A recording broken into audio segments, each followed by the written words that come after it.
poder emana do povo, é o artigo 1. Vamos pra cima, Brasil!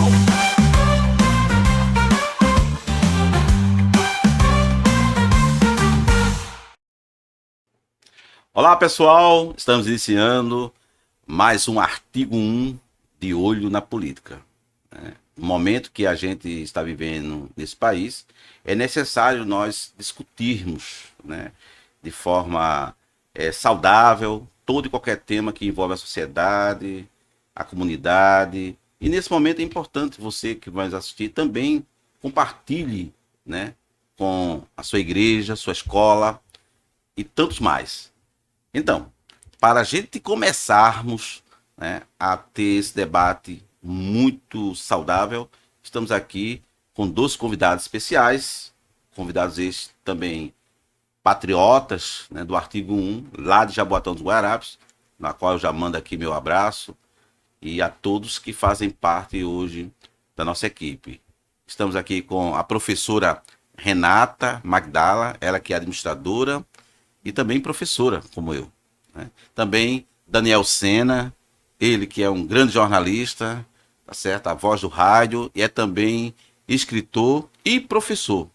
Vejam que estamos com 2 convidados excelentes que poderão aqui enriquecer esse bate-papo. Na verdade, aqui eu não sou entrevistador, eu faço parte desse bate-papo, dessa roda de conversa que vamos ter aqui. Então, iniciamos, né, falando com Magdala, ela que pode se apresentar mais uma vez, e depois Daniel.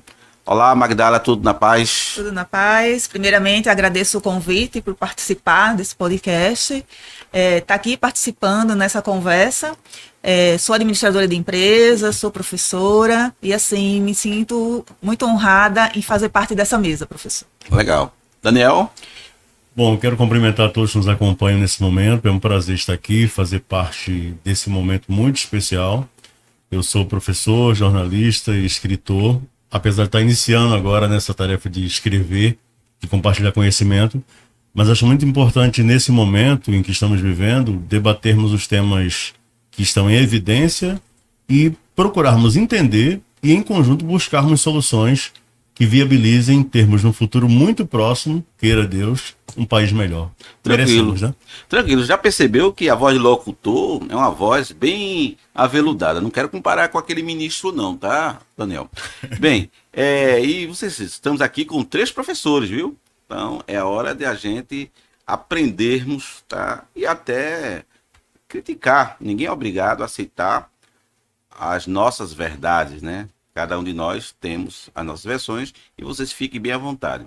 Mas já entrando nesse campo político, professora, a gente sabe, e a gente vinha até comentando antes de iniciarmos essa roda de conversa, de que há muito tempo a gente não tinha um envolvimento diretamente com a política, né? A gente sempre se preocupava em votar a cada 4 anos, né? Ou agora a cada 2 anos, escolher aquele candidato e que muitas vezes até esquecíamos, né? Se a gente perguntar a alguns, né, quem votou há 2 anos, há 4 anos, é possível até que ele não lembre. Mas em que momento você sentiu, disse, é a hora de eu me envolver na política, né? Acredito que cada um de nós temos um fato histórico. Eu tenho o meu, que depois eu vou contar. Mas e o seu? O meu foi através de curiosidade mesmo, como cidadã, né, que participa do dia a dia em conjunto com alguns grupos de pessoas diferentes.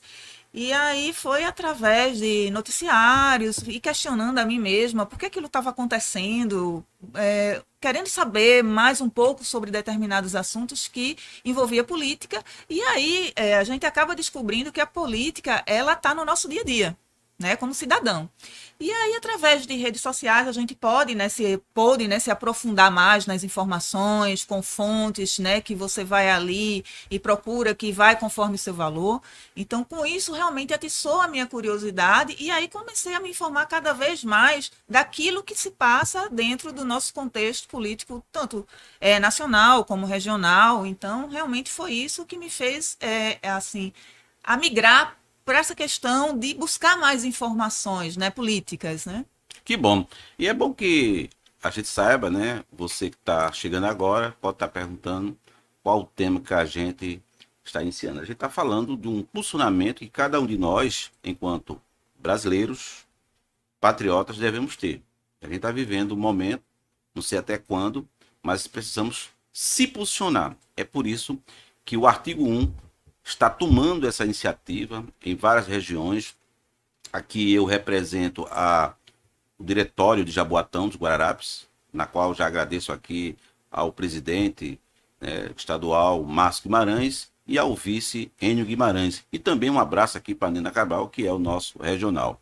Estamos aqui em conjunto para falar, né, e abordar de forma clara, sem arrodeio, sem subterfúgio, de um posicionamento natural de qualquer patriota. Se você é patriota, replique. Se você também ainda acha que não é, também replique, porque de repente você possa ser convencido por essas temáticas que nós estamos aqui abordando. E você, Daniel, em que momento você disse assim, poxa, eu acredito que você como um historiador, como um professor, né, deve já ter se envolvido em política já há bastante tempo. E como jornalista, eu lhe acompanho e sempre vi seu posicionamento.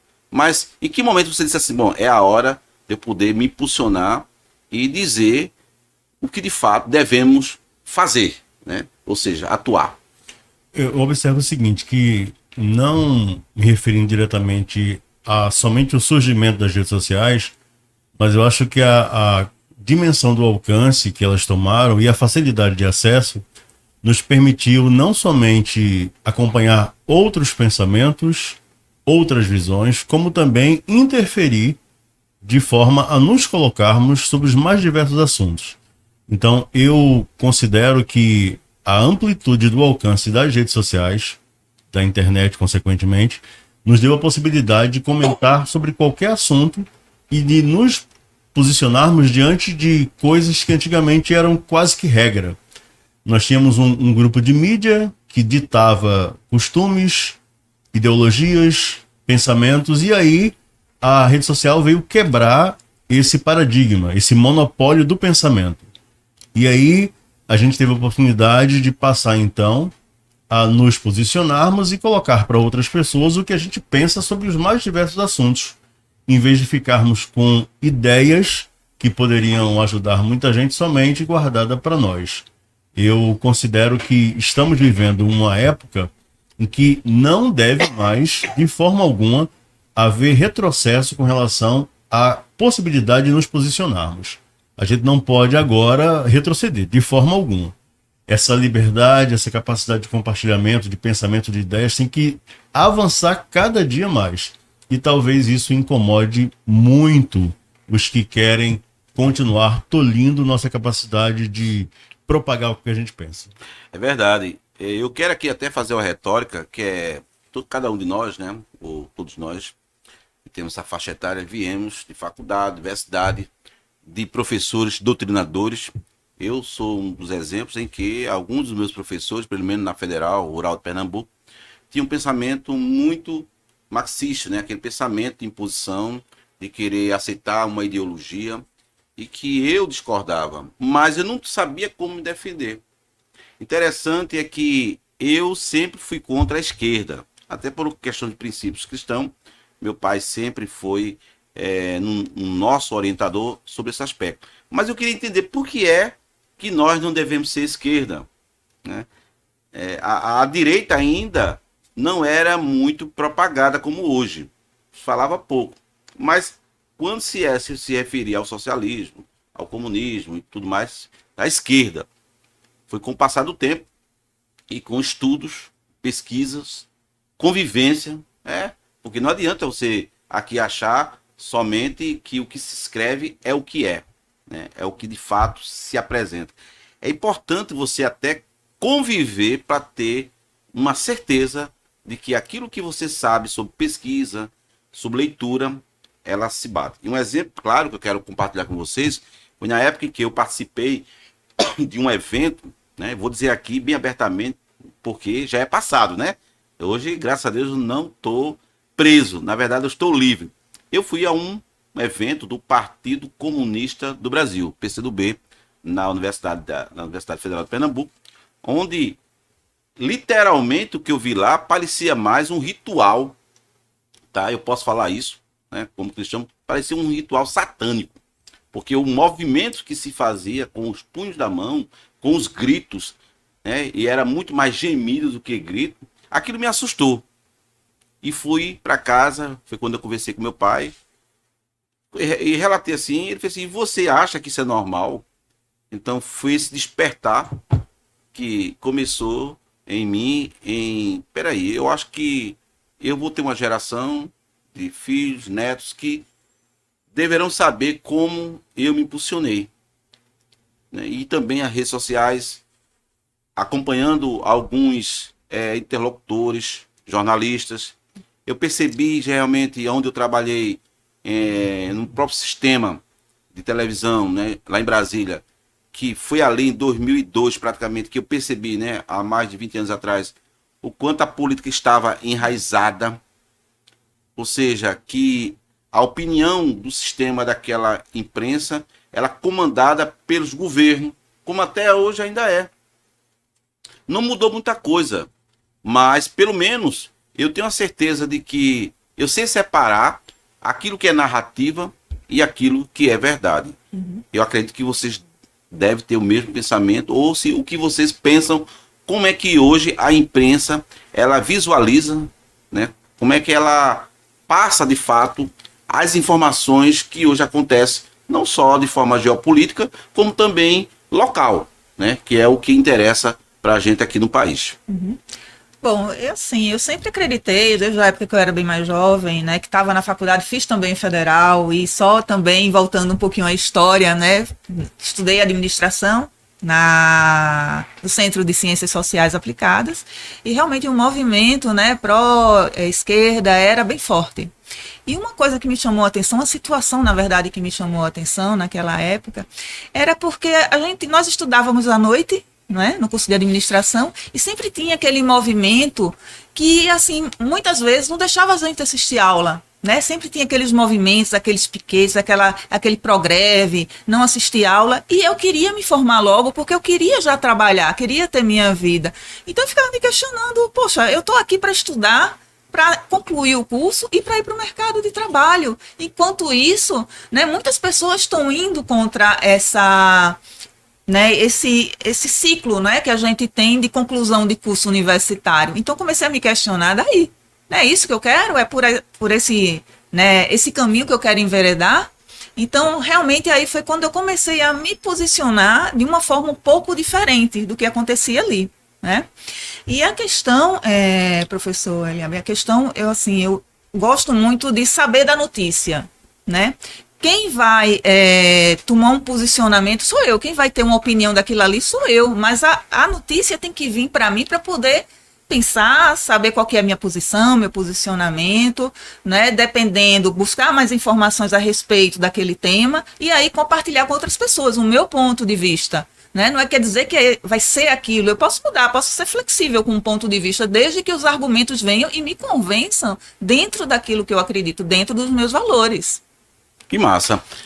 Eu acho que o conhecimento ele é muito essencial e a gente tem que entender a importância de saber dos pormenores. Vou dar um exemplo simples para você aí que é dona ou dono de casa, não vamos estigmatizar.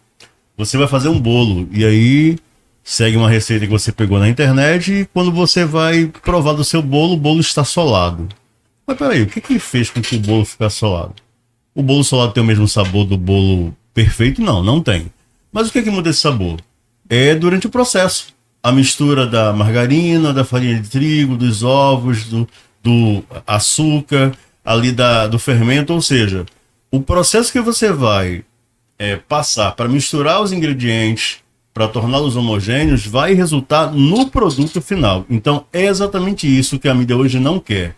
Que você saiba dos pormenores, do processo e saiba o que você não fazer para dar errado. Porque, olha, tem uma frase que é muito célebre. Você jamais vai chegar num destino diferente se você for sempre pelo mesmo caminho. Então, se você não modificar o teu caminho, o teu comportamento, as atitudes, o destino será o mesmo, o resultado será o mesmo. Então, a partir desse momento que estamos enfrentando essa guerra cultural e intelectual terrível, o conselho que nós damos para você, que é patriota, que nos acompanha, é que você cada vez mais tenha interesse em participar dos pormenores, dos detalhes, para que você possa colher os frutos positivamente do resultado final. Agora, se você quiser se manter sem interesse algum nos detalhes, você não vai ser, vai ter a permissão de depois reclamar do resultado final, porque você não participou do processo.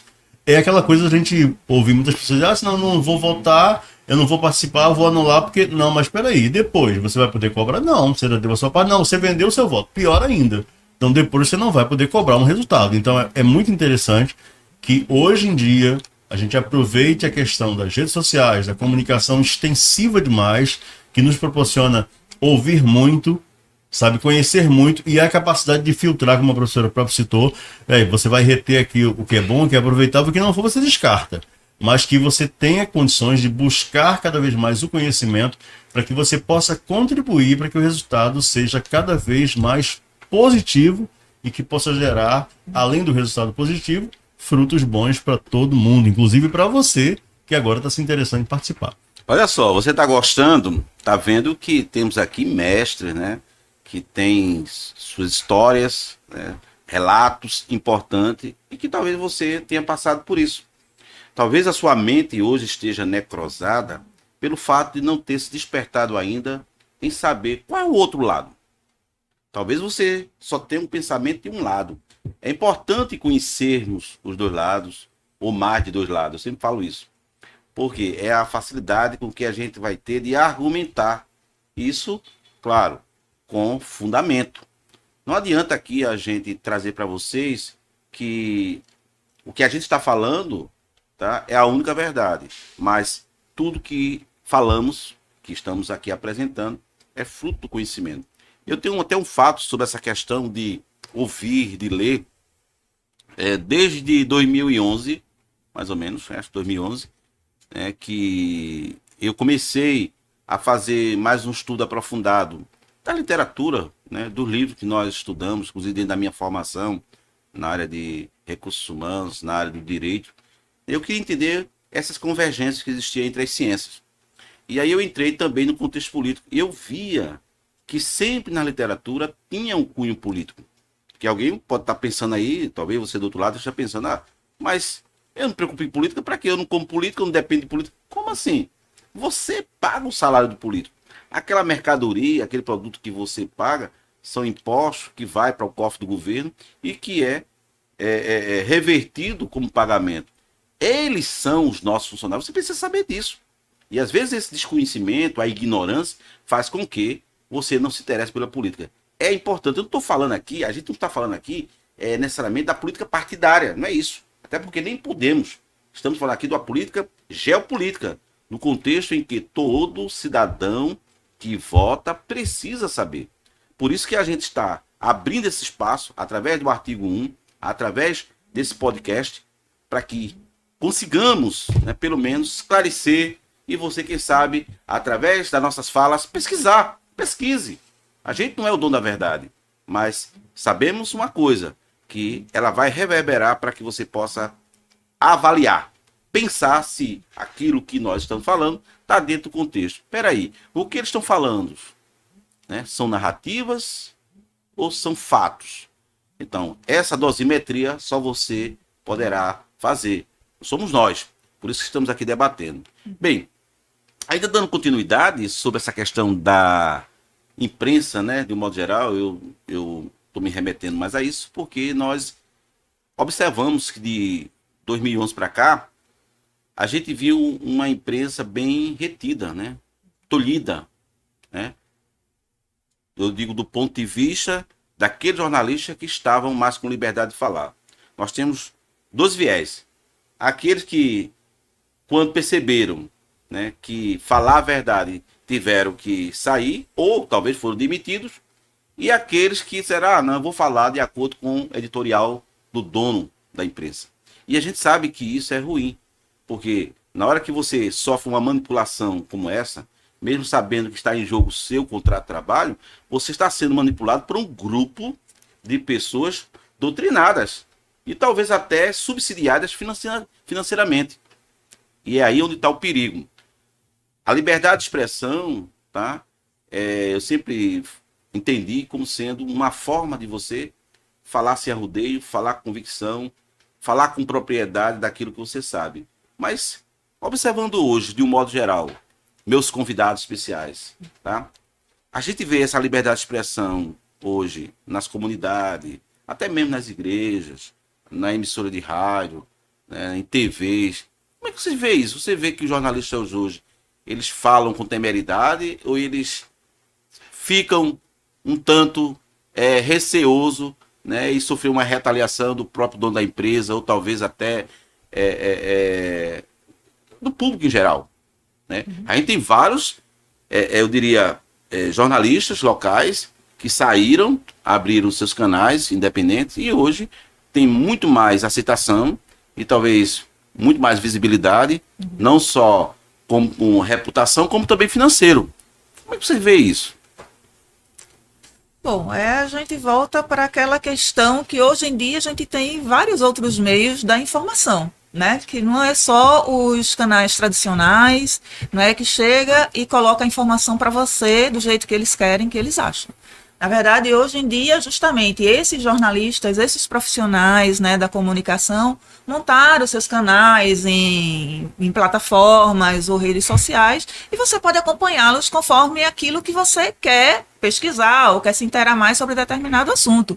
E eu acho isso muito rico, porque a gente tem hoje em dia várias fontes dentro daquele contexto, tem visões diferentes dentro daquele contexto, e através daquilo ali você pode formar a sua ideia, né? E também abraçar a causa, não posso criticar. Eu acho, voltando ao questionamento, hoje eu acho que o pessoal jornalista, boa parte deles estão receosos, né? Então, não sei, a questão talvez de uma censura que a gente vive não deixa as pessoas mais à vontade de falarem aquilo que realmente elas pensam através de palavras sinônimas e não, às vezes, não são tão claras. Né? Então, assim, e a gente também fica com receio, tem a questão de a gente também poder se comunicar com as pessoas e a gente também fica meio receoso, né? Olha, eu não vou falar, de repente posso ser cancelado, aquela velha questão do cancelamento, né? Verdade. Então, isso eu acho um problema, você ter que tolher aquilo que você quer falar. Lógico que a gente tem que respeitar o interlocutor, os interlocutores, né? Tem que haver esse respeito. Mas, assim, que eu possa me sentir à vontade, possa ter a liberdade de falar o assunto que eu quiser falar. Você hoje, como estamos aqui, tá? Você disse que é a primeira vez que você participa de um podcast, é né? verdade. A primeira vez sempre é um pouco difícil, né? Desafioso e tal. Verdade. Desafiante. Então, eu creio que a partir de hoje, tá? Pode ficar certo disso, né? Depois que a gente fica na frente do microfone, a gente se vicia. Tá aí, Daniel, para confirmar isso. Porque a gente vai ter oportunidade de abrir até as nossas mentes, que já está lá, tudo armazenado para mostrar ao povo, à comunidade, ou talvez até de maneira de relacionamento, né, interpessoal do nosso dia a dia. Né? Então, fique certo que você vai dar um pulo enorme. E aí, Daniel? O que me preocupa, Eliabe, no espectro nacional, nós temos mídias que destoam da chamada mídia tradicional, que prefere seguir mantendo o ritual, né, de ser orientado por quem está no poder, digamos assim, se for alinhado com o que ela pensa, né, ou até funcionar como assessor de imprensa do governo. Isso é notório. Só que o que está me preocupando, como eu falei inicialmente, é que aqui em Pernambuco, eu desafio você a me dizer aí, coloca aí no comentário do podcast, um jornalista, aqui de Pernambuco, que tenha tido coragem de destoar do que a gente vê em relação à cauterização da mídia nacional para o povo. Me mostre um. Infelizmente, a gente tem se orientado por jornalistas corajosos do Rio, de São Paulo, do Rio Grande do Sul, de Santa Catarina. Por quê? Vou dar um exemplo. Tem uma grande revista que está estourando, eu não vou fazer referência ao nome, mas que ela faz retransmissões do seu programa para o Brasil inteiro.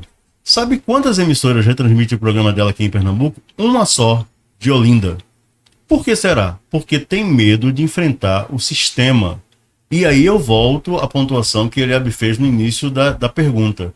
Infelizmente, por dependência financeira, medo de perder o emprego, medo de perder a oportunidade, e aí aqueles poucos que não conseguem ficar debaixo desse guarda-chuva, acabam saindo, criando seus canais, tal, mas fica naquela coisa meio de isentão, com medo de fazer alguma referência, alguma citação, para que não haja retaliação. E, evidentemente, infelizmente, o Nordeste ainda tem uma cauterização gigantesca com o pensamento esquerdista, porque a vida inteira, literalmente falando, nós fomos administrados por governos de esquerda. Então, fica muito difícil a gente quebrar esse cordão umbilical. Mas aí, essa febre nacional, essa corrente do bem, essa força de patriotismo vem com a intenção de quebrar esses paradigmas e fazer com que também no Nordeste, inclusive Pernambuco, porque esse podcast é pernambucano, faça questão de dar vez a nomes que possam se destacar e também fazer parte do contexto nacional em prol do bem do nosso país. Ops, olha aí, ele já deu um alerta aí, já soltou um spoiler. Quando ele fala dessa movimentação, desse despertar, somos nós. O artigo 1, ele nasce com essa proposta, com esse propósito de poder fazer com que as pessoas também reveja, né, a mudança do seu pensamento. Né? Quando eu falo rever, é porque pode ser que você tenha mudado o seu pensamento para algo que não seja positivo, até mesmo para sua família. Talvez até por uma influência recente você esteja pensando, rapaz, eu queria ver qual é o projeto que eu possa melhor me identificar e dizer, eu estou nele de corpo e alma. A gente sabe que todo projeto requer, sim, esforço, não só humano, esforço financeiro, para que a gente venha mudar esse sistema que aí está. Daniel falou uma coisa muito certa. Aqui em Pernambuco é visível isso. Talvez você que está nos assistindo, e com todo respeito, na sua simplicidade de conhecimento, uma formação que você não tem obtido, não consiga enxergar isso literalmente, mas a gente está aqui para isso, para que você observe. É fácil. E aí, eu vou dizer claramente, tá, que todos nós temos a oportunidade de mudar esse cenário. Esse cenário de Pernambuco, que aqui é um coronelismo, e não é de agora, é de muitos anos. Não é difícil identificar quem são a mudança que existe aqui no estado, tá certo? Que consegue fazer com que esse país, esse Pernambuco, né, ele continue já foi o mesmo. Um país, né? Porque já foi um país. Já foi um país, bem né? lembrado. E continue o mesmo. Como é que a gente faz para quebrar essa tradição? A gente vai falar isso melhor na segunda parte, tá? Onde aí a gente vai trazer com mais efervescência, tá? Do que é o artigo 1, né? Esse projeto que está nascendo, já está presente em vários estados, inclusive aqui em Pernambuco. Nós temos várias cidades, tá? Que já está trabalhando com esse viés, né? Que é um viés também político, mas que tem a consciência de fazer com que você entenda o porquê que você existe. Por que você trabalha? Você sabe quanto em percentual você é tirado do seu salário para que se pague ao Estado, né? Ao governo federal, municipal, estadual? Talvez você esteja pensando, eu não tenho interesse nisso. Mas veremos na segunda parte. Daqui a pouquinho, voltamos. Até já.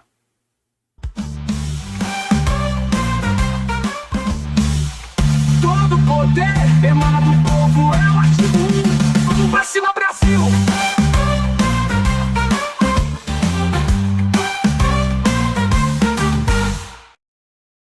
E aí, pessoal? Vocês devem estar imaginando o que é que eles vão falar agora. Nós fizemos na primeira parte um brainstorm, né? Trocamos aqui assuntos laterais, multilaterais, mas agora vamos falar da nossa cidade.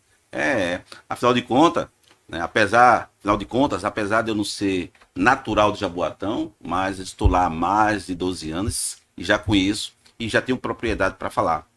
Não só da educação, da saúde, da segurança, da moradia, isso mesmo. Eu estava aqui questionando com meus colegas convidados, né, o que é que Jaboatão precisa mudar, porque entra gestores, sai gestores.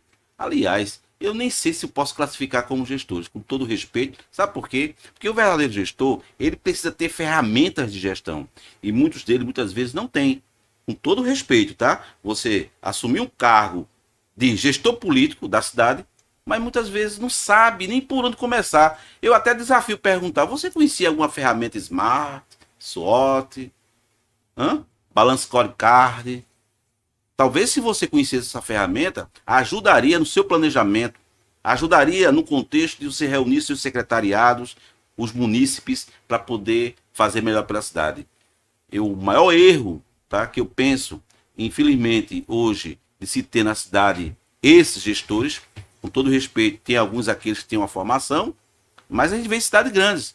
Mas em cidades fora da região metropolitana, a gente percebe que os gestores são eleitos pelo coronelismo, pelo me dá cá, toma lá da cá, né, que chama, né? É o voto pelo dinheiro e outras coisas mais. A gente precisa entrar agora nesse contexto porque estamos vivendo um cenário político de mudanças. E o projeto do artigo 1 visa mudar tudo isso, tá, para credenciar pessoas que tenham realmente qualidades, pessoas que sejam agentes transformadores, tá? E também um detalhe, tá, que consiga fazer com que você mude. A gente não vai mudar você, mas a nossa reputação, o nosso falar, os nossos exemplos possam fazer, quem sabe, você mudar.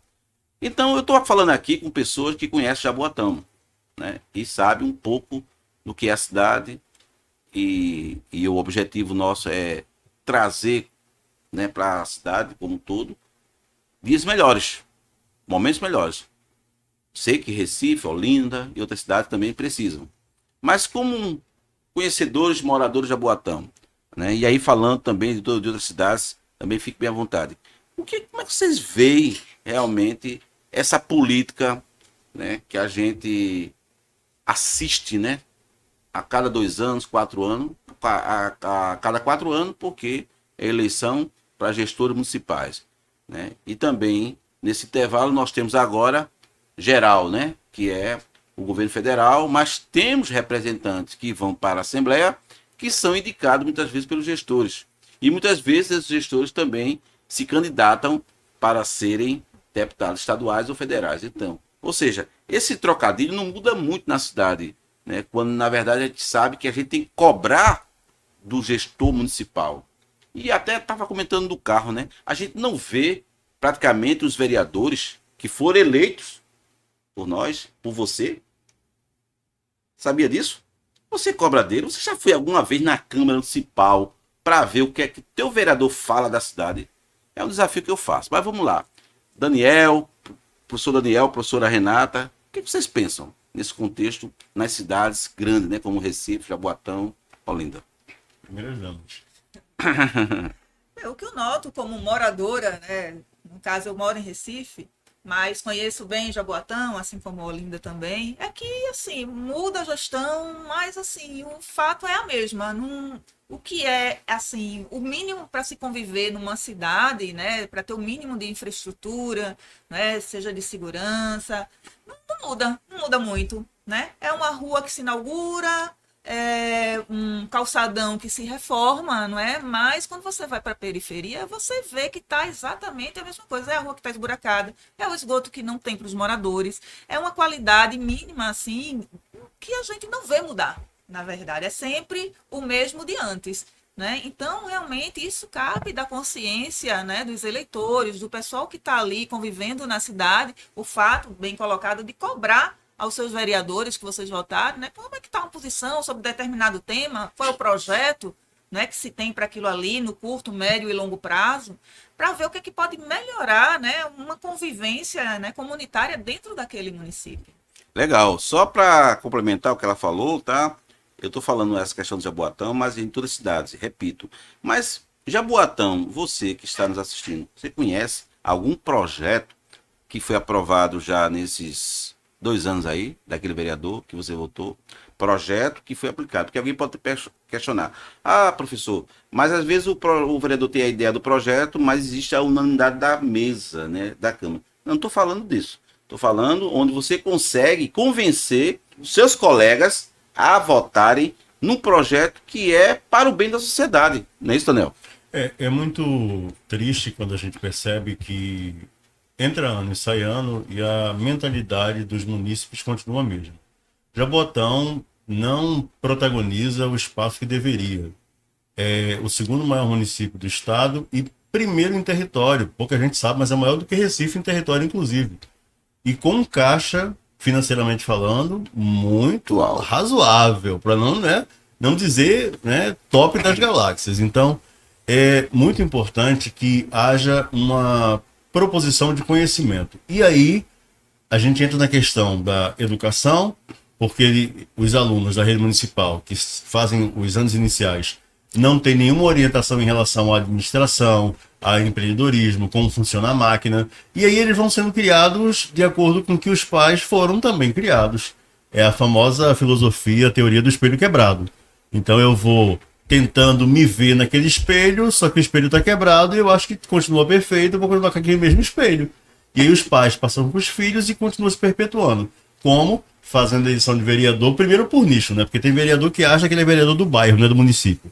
Vereador, você está errado. Você foi eleito para cuidar do município e não de bairro segmentado para fazer as vontades do seu líder comunitário que recebe do seu gabinete para poder captar votos. Não é por aí. E aí é interessante que mesmo o Jabotão tendo a força que tem, a gente tem um histórico, infelizmente, de gestores que não foram bem sucedidos. Por quê? Porque existe o corporativismo dos vereadores, que quando surgem um ou dois ou três de oposição, fazem uma oposição que é quanto do pior, melhor. Aí não funciona. Olha, para você ser opositor, você tem que ter no mínimo a sabedoria de que a oposição não é para atrapalhar, é para buscar o melhor para a população toda.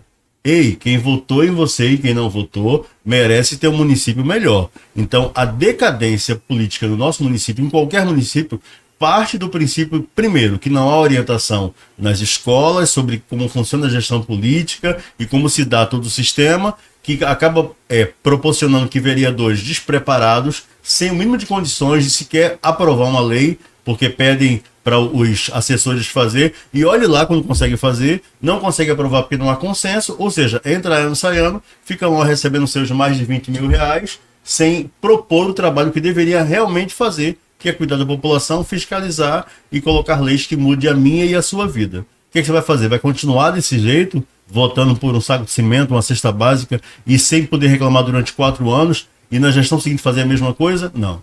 A sua movimentação, a sua proposição, a sua mudança de mentalidade pode fazer com que muitas outras pessoas sigam o seu pensamento e comecem a transformar. Eu falei aqui em off sobre a questão da inércia.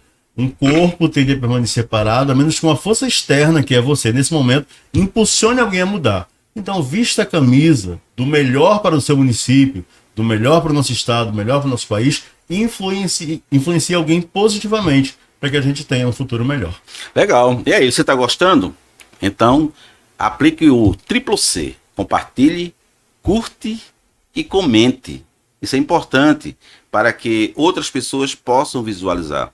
Apesar de estarmos falando aqui representando Jaboatão, mas o assunto ele é holístico, né? O assunto precisa ser debatido em qualquer comunidade. Bem, eu estava aqui analisando, né, como profissional de RH, como eu disse, né, eu formei já tem mais de 20 anos, foi o primeiro curso quando surgiu, né, de forma plena, e estava aqui lembrando, né, e até em outro podcast eu disse o que eu vou falar agora, que as empresas, elas sofrem prejuízo, né, ou seja, ela paga caro pela sua reputação, quando se encontra maus funcionários, quando se contrata mau funcionário. Opa, peraí. Então vamos fazer aqui uma analogia. Digamos que você que está nos assistindo, tá, não soube fazer a escolha. A escolha é um processo que você tem em saber quem é aquele candidato, quem é aquela pessoa, mesmo sendo, veja bem, candidato de vários mandatos. É bom deixar bem claro, porque tem candidatos que já é político, já tem sua massa, né, política, como bem colocado aqui pelo professor Daniel, que nos seus bairros, não, olha, vocês esqueçam da gente não. Chega essa época agora, faltando um ano para a política de municipal, que não é o caso agora, né, ainda faltam alguns anos, e começa a massificar mentalmente, sob pressão. Tá lembrado daquela cadeira de roda que eu lhe dei? Daquele caixão de defunto que comprei para sua família, daquele anel que eu comprei para o seu casamento. Vejam só, gente, que coisa absurda. A troca da sua integridade, ou talvez até da sua intelectualidade. E você deixou submisso a um favor. Então, se você quer mudar o cenário da sua cidade, A gente tem que começar pelos bairros também, observando quem da sua comunidade possa se tornar esse agente transformador. E como é que pode ser isso? Sabendo escolher. Torne-se um recrutador, faça como eu. Se torne um recrutador. E como é que trabalha esse processo de recrutamento para que tenhamos político? É claro que se nós fôssemos aqui fazer um processo com critério para entrar como um agente político, seja vereador ou prefeito, muitos seriam reprovados, viu, Daniel e professora? Porque eles não têm, na verdade, as características, tá? E aí eu não estou falando aqui nem de formação escolar, é conduta mesmo, né? Que muitas vezes não tem para poder estar no cargo, numa vacância que todos nós preenchemos colocando ele lá. Então a gente precisa mudar esse cenário. Mas esse cenário só pode mudar quando você mudar a sua mentalidade. Daniel citou uma frase bem interessante, eu queria até que ele depois falasse que toda revolução começa pela mente. Então, e você? Já imaginou por onde começar? A escolha que você vai fazer agora, que é a eleição para o executivo, tá? Ela também reverbera para o município. A gente vai estar escolhendo aí, né, os estaduais, federais, governadores, senadores e o presidente da República, mas reverbera para o município porque existe um alinhamento do gestor da sua cidade com estes, seja estadual, seja federal e até mesmo senador. Então, o que a gente está tratando aqui a gente não está fazendo política porque a gente sabe que não é permitido, é que você entenda que o cenário da sua cidade, infelizmente, é reflexo da má escolha. O que você acha, professora? É a questão que eu vejo muito nos políticos, né, atualmente, é a questão que não se vê muito coletivo, né? Ou se vê aquilo que beneficia a si próprio, ou aquela turma, né, aquela comunidade que o elegeu, que é de família, mas não vê o comunitário como um todo, né, de dar o bem para a população de uma maneira geral, seja através de uma boa educação. Eu acredito também que tudo parte da educação. Né? Você ter consciência, você saber como pegar informação, ter instrução para poder definir de uma forma mais racional, né? E não que as pessoas fiquem manipulando aquilo que você deve fazer, o que deve pensar. Né? Eu acho assim, a questão da educação é muito importante, a questão do bem viver, o comunitário, né? Distribuindo, né? o que é uma gestão boa, né? Para que todos possam usufruir de um local bom para se conviver, de se viver. Então eu acho que é muito por aí. Muito bom. Você observa que houve um tempo aí em que foram abertas muitas universidades, né? Muitas faculdades particulares, inclusive. Quase que se distribuiu aleatoriamente vários diplomas de curso superior. Quando na realidade a educação mais importante é a educação básica, que parte do poder municipal. Olha a importância do poder municipal. E aí, como não há interesse de investimento no poder municipal nessa educação básica, a gente acaba produzindo cidadãos cada vez mais alienados sobre a questão política. Como a professora bem colocou há um tempinho atrás, no bloco anterior, é como se não, a política não mexe comigo, não é comigo. Não, ou como dizem alguns colegas, cara pálida, mexe com você sim. Porque tudo que você faz na vida é regido pela política. Aquele pãozinho francês que você come de tarde, sabe? Que antigamente você comprava 10 pães por R$2, lembra disso? Faz tempo, né? Vai hoje na padaria comprar. O café é o crime, né? Nosso de todo Olha, dia. eu não sei você, mas a última vez que eu fui no supermercado para comprar café, tinha um segurança de plantão do lado da bancada de café. Da bancada não, me chama da gôndola. A gôndola de café.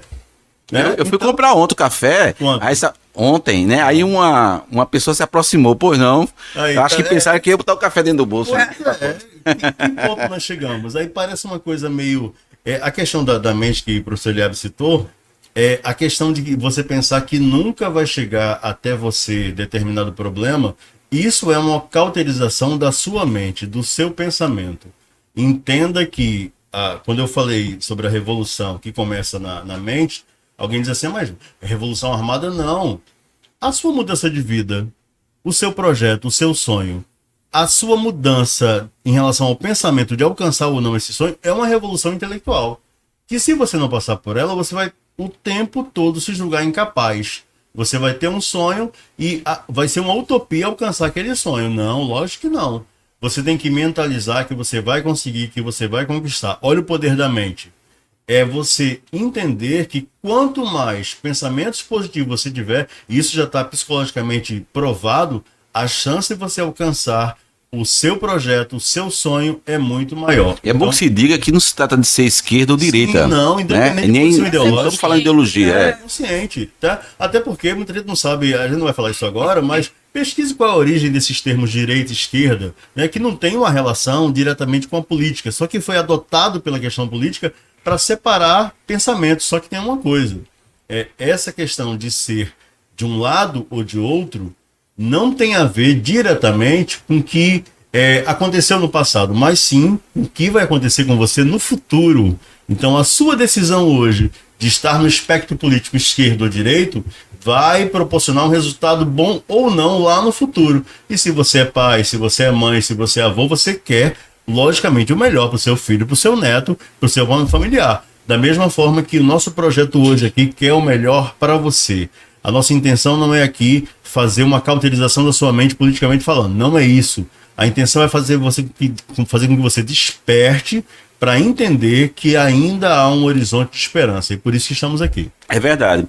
E é bom que se diga que essa questão da força do pensamento, ela é real.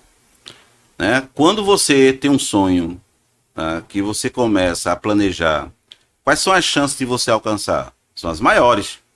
Às vezes você não quer levar isso para o lado político, achando que não é você que está lá, mas lembre-se que foi você que colocou lá. Então tem o seu dedo, tem o seu digital, né?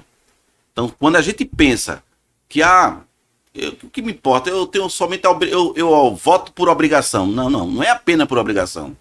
Você tem que ter a consciência de que a escolha, ela reflete o futuro, tá certo? E se você não tem menor importância com isso, já começou a ter uma mente necrosada, porque você exatamente adquiriu isso por orientações, ou talvez por influenciadores, doutrinações, tá? Que até hoje perduram na sua mente.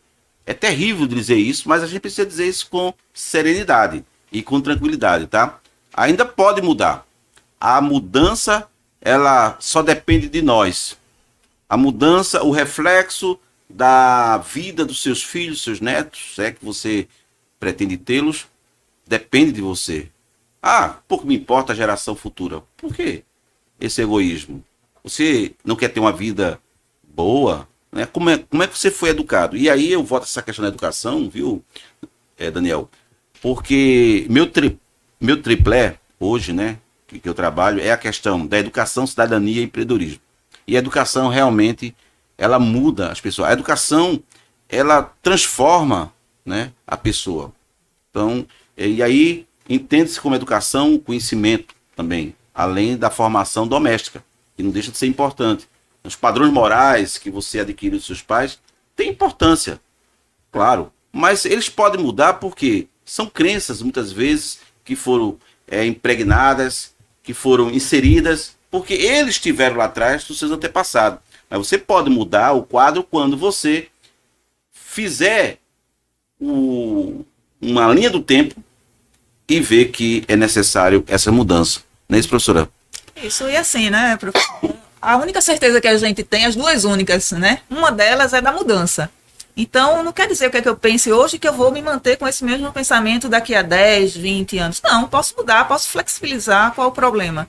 O mundo muda, o mundo está em constante mudança também. O que é hoje não necessariamente é o que foi ontem, nem o que vai ser amanhã. Então, essa importância da adaptabilidade, né, de você, e isso vem através de conhecimento. Né, de interesse, principalmente se você tem interesse em determinado assunto, determinada questão, corra atrás, vá buscar informações, debata com o seu círculo de amizades, eu acho isso super importante. E se o outro pensa diferente, faz parte, né? Não quer dizer que está errado, mas só não compactua com, de repente, o valor que você tem naquele momento. Né? Então, acho que assim, a questão da educação, da instrução, dos valores, né? Os valores estão intrínsecos com a gente.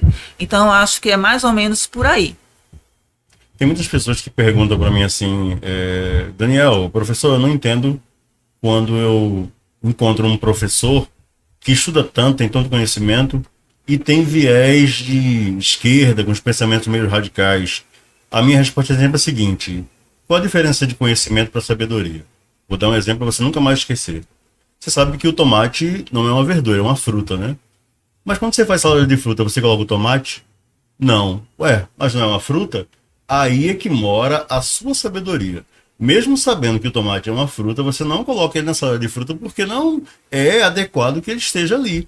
Então você pode absorver muito conhecimento, mas ter a sabedoria de filtrar esse conhecimento e aplicá-lo de forma propositiva, de forma positiva. Infelizmente, nos dias de hoje, muitas pessoas têm muito conhecimento, mas não têm sabedoria. E até contribuem para que outros também não tenham, que são os maus influenciadores.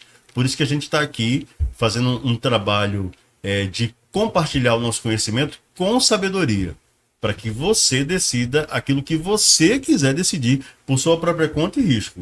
A gente distribui o conhecimento. Quem vai ter sabedoria para escolher ou não vai ser você. Bem, pessoal, se eu estivesse num palco hoje, né, e estivesse terminando a palestra, aí eu sempre digo, eita, pessoal, o tempo acabou. Né? Não é assim que você faria? Bem, assim é o podcast, né, do povo pernambucano, que a gente está nesse momento, né, finalizando, mas eu gostaria que os nossos convidados deixassem, né, suas recomendações, suas considerações e quem sabe seus contatos também, porque cada um de nós podemos também lhe auxiliar e quem sabe trazer você para uma realidade mais plena. Agradeço, né, esse bate-papo aqui, enriquecedor. Acredito que, né, os nossos ouvintes, né, tiveram algumas informações, né, que adicionaram alguma coisa na sua mente, na questão de talvez repensar, né, o comportamento ou o interesse, né, por questões mais comunitárias. Então, assim, é sempre importante, né, a gente promover esse tipo de debate, né, para poder de repente, trazer a curiosidade do nosso ouvinte, né, para um conhecimento melhor, né, para que possa enriquecer de uma maneira boa, de uma maneira positiva, né, e de repente mudar conceitos que até então não se tinha. Bom, eu agradeço a Eliabe, a professora, pela participação, pela a oportunidade de acrescentar conhecimento. Foi um bate-papo muito acrescentador. E nessa função de compartilhar conhecimento, eu estou dando minha contribuição agora. Acabei de lançar um livro que chama Conectados Mais Perdidos, o paradoxo de uma geração digital.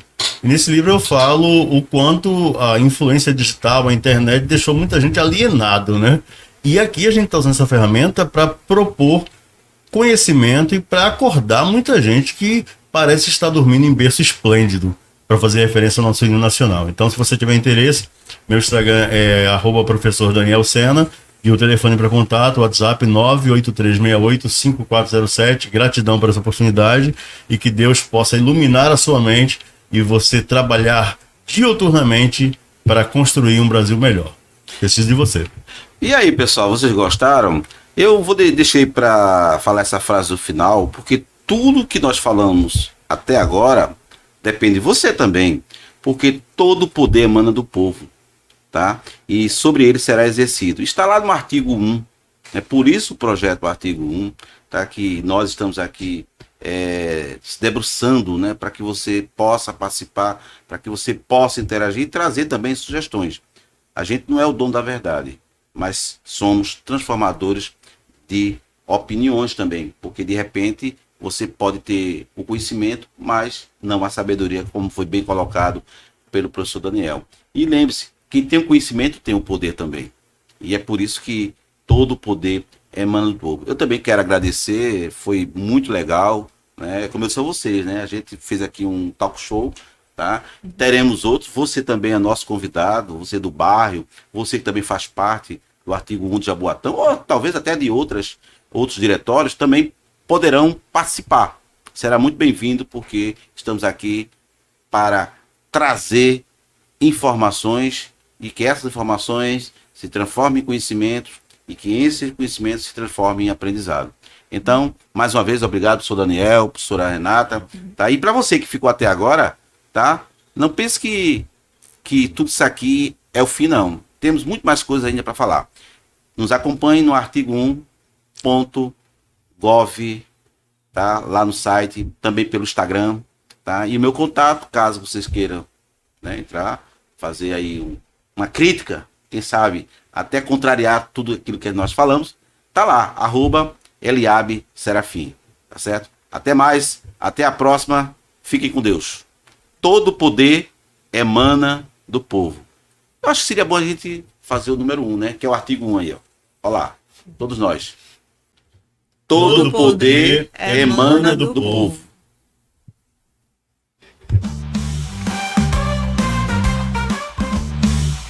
Todo poder emana do